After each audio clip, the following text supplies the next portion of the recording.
The film White Noise was released on Netflix in September of last year.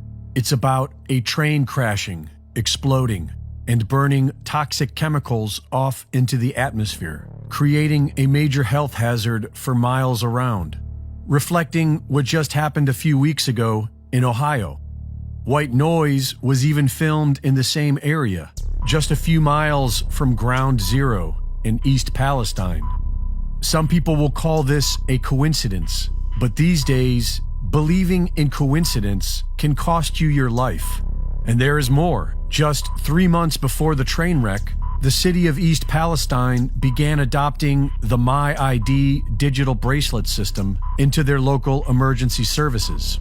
Being touted as the ultimate ID system, MyID is a digital ID company dealing primarily with digital ID bracelets for the medical industry. Bracelets designed to make it easier for first responders to access your medical profile in the event of an unexpected emergency. And just a week before the crash, they began handing these bracelets out to all the residents of East Palestine. Also, 2 weeks before the crash, the CDC updated their page on vinyl chloride, removing their section on how it affects children and raising the safe exposure threshold. Neil Donald Walsh wrote, "There are no coincidences in the universe, only convergences of will, intent, and experience." Not only does the Ohio train crash appear to be a deliberate attack, it appears to potentially be a very deadly attack. 3 days after the train wreck, authorities called for a controlled release burn. Controlled in that they would initiate the spark that will burn all the chemicals and cargo together in a massive chemical fire, potentially putting millions of people's lives at risk.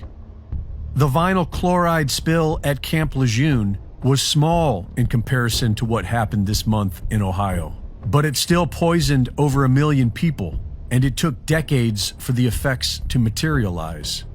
A new federal lawsuit against Norfolk Southern alleges that 1.1 million pounds of vinyl chloride was spilled into the local environment.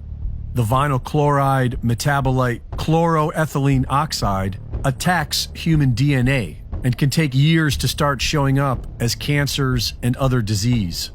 There is arguably no safe dose for exposure. Leading expert in the study of vinyl chloride, Dr. Julianne Baer, agrees and says that nobody should be drinking the local water. According to Dr. Baer, vinyl chloride gets transported into homes via the groundwater. She says it comes out of the water into the air, and that's really the major route of toxicity for the liver. It comes through the air. While some argue that burning it resolved these issues, that seems to be false. Dioxins are the deadly toxins behind Agent Orange and DDT. They are generated when chlorinated chemicals, like vinyl chloride, burn. In fact, the exact reaction that happened in East Palestine when they decided to burn vinyl chloride and PVC pellets together was arguably the most efficient and deadly way of dispersing dioxins into the environment, and could equate to being one of the biggest chemical weapons attacks in history. Some are saying that tens of millions of lives could now be at risk, and that number will keep growing so long as humanity dismisses these attacks as coincidence and continues to do nothing.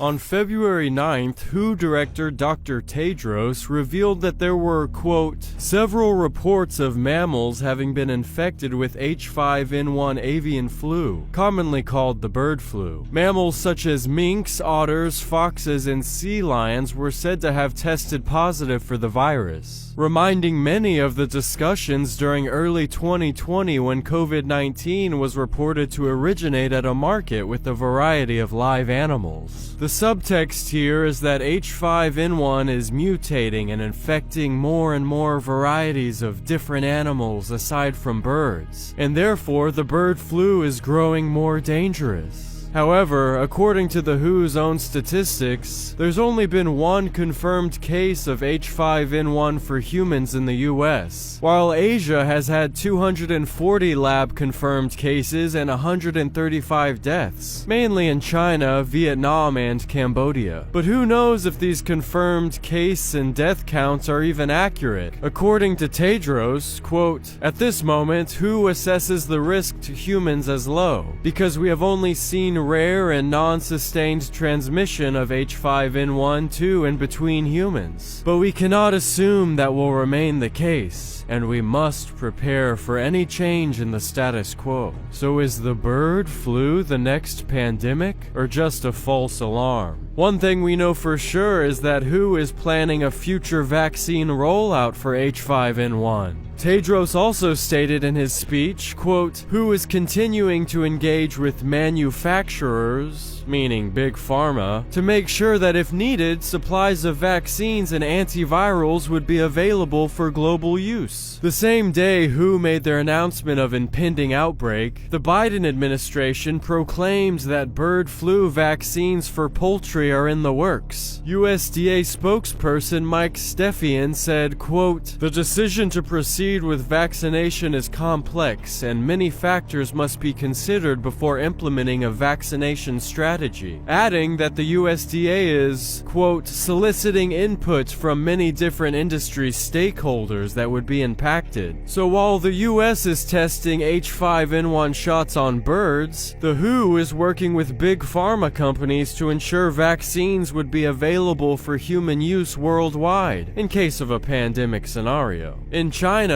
the epicenter of bird flu infections for humans, they have already rolled out H5N1 poultry vaccines, just ahead of the US testing their own vaccines for birds. CBS News is reporting that, quote, "The Federal Administration for Strategic Preparedness and Response also already maintains a program with vaccine makers to make and test small quantities of shots for humans that can be ramped up to large-scale production if needed." In other words, not only is the US developing H5N1 vaccines for birds, but they've already developed and tested bird flu vaccines for humans. Are US big pharma companies the ones that are going to work with the WHO to once again vaccinate the world during a new pandemic? With human transmission starting in China, history not only rhymes, but it repeats. Who knew? And the WHO knew about the bird flu.